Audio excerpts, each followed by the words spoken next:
Shalom and welcome to Cuppa Torah. My name is Manny Schewitz, and I'm here to talk about the holiday of Purim. What is Purim? Well, the Jewish people celebrate it in the joyous month of Adar. Since this is a leap year and we celebrate Adar twice, we don't celebrate Purim twice. We do the first Adar, we celebrate what is called Small Purim or Purim Katan, which is a reminder. We have like a little small feast and we remind us that, Purim is here. But in second Adar, that's when we have the huge feast. That's when we celebrate. That's when we do the fast of Esther and we read the Megillah, the book of Esther. Here are a couple traditions that we do. As you can tell, we dress up for Purim. Why do we dress up for Purim? There are a couple of reasons. One of the reasons is if you've never read the book of Esther, I really strongly suggest you read it, or better yet, go to a Megillah reading for Purim.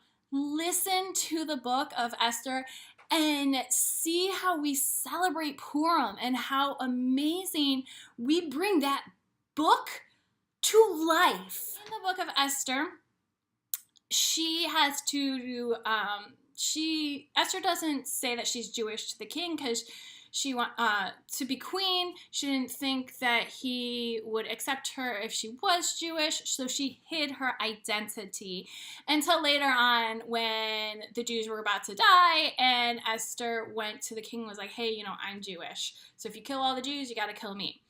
So we disguise ourselves in costumes to remind us that Esther had to disguise herself in not necessarily a costume, but to disguise her identity.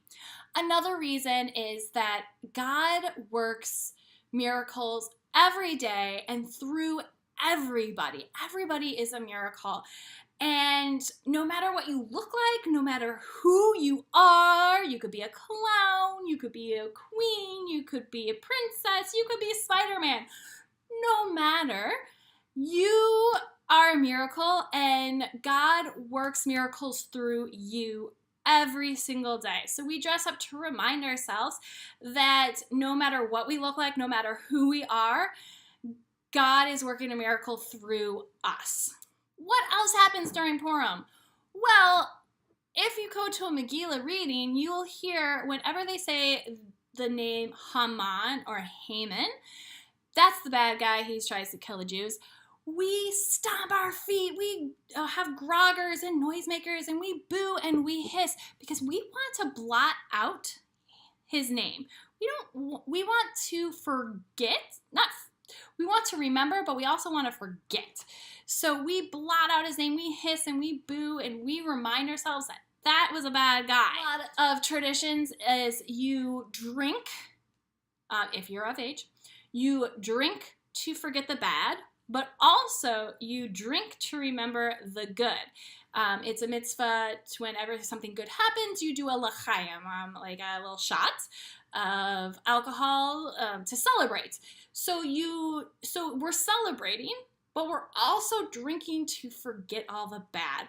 So there is a lot of drinking going on for older people, if you choose to do that. What else happens in Purim? Well, my tradition is I invite as many people as I possibly can fit into my kitchen, and we make cookies called Haman Tashen. They're little triangle cookies. They're supposed to be like the shape of Haman's hat, or his ears were pointed. If you read one thing, they'll say his ears. If you read one thing, it's his hat.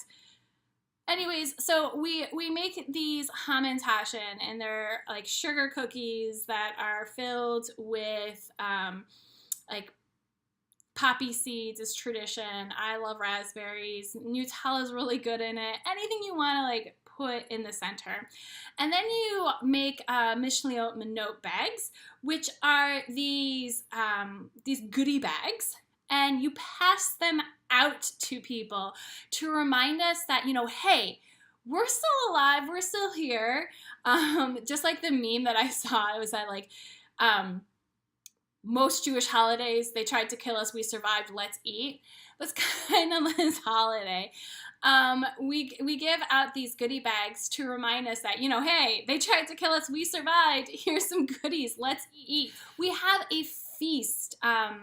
We invite everybody over, as much people over as you possibly can, and we just eat, and we are reminded of how awesome God works, because in a blink of an eye things can change, and they can change for the worse, or they could change for the better. And we always have to remember that, hey, we're still living, so let's celebrate that, because you don't know what's going to happen next. So we have this big, huge festival, this feast celebration. Some people do the fast of Esther, which Esther fasted before going to the king, telling him that she was Jewish. It was a major thing to even go to the king as a woman, let alone tell him, hey, you're doing something wrong. She could have died. So she fasted and prayed to God.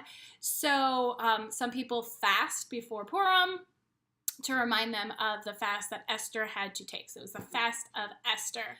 There are awesome other traditions, and I want to hear about how you are celebrating Purim. What kind of traditions do your household do? What kind of traditions do you do? What else do you want to know about Purim? Let's hear it in the comments. Comment below. You can write on my Facebook page, send me a Gmail, cuppatorah@gmail.com. Let's have this conversation. Let's get this ball rolling. And on that note, this is Manny Schewitz saying Shalom.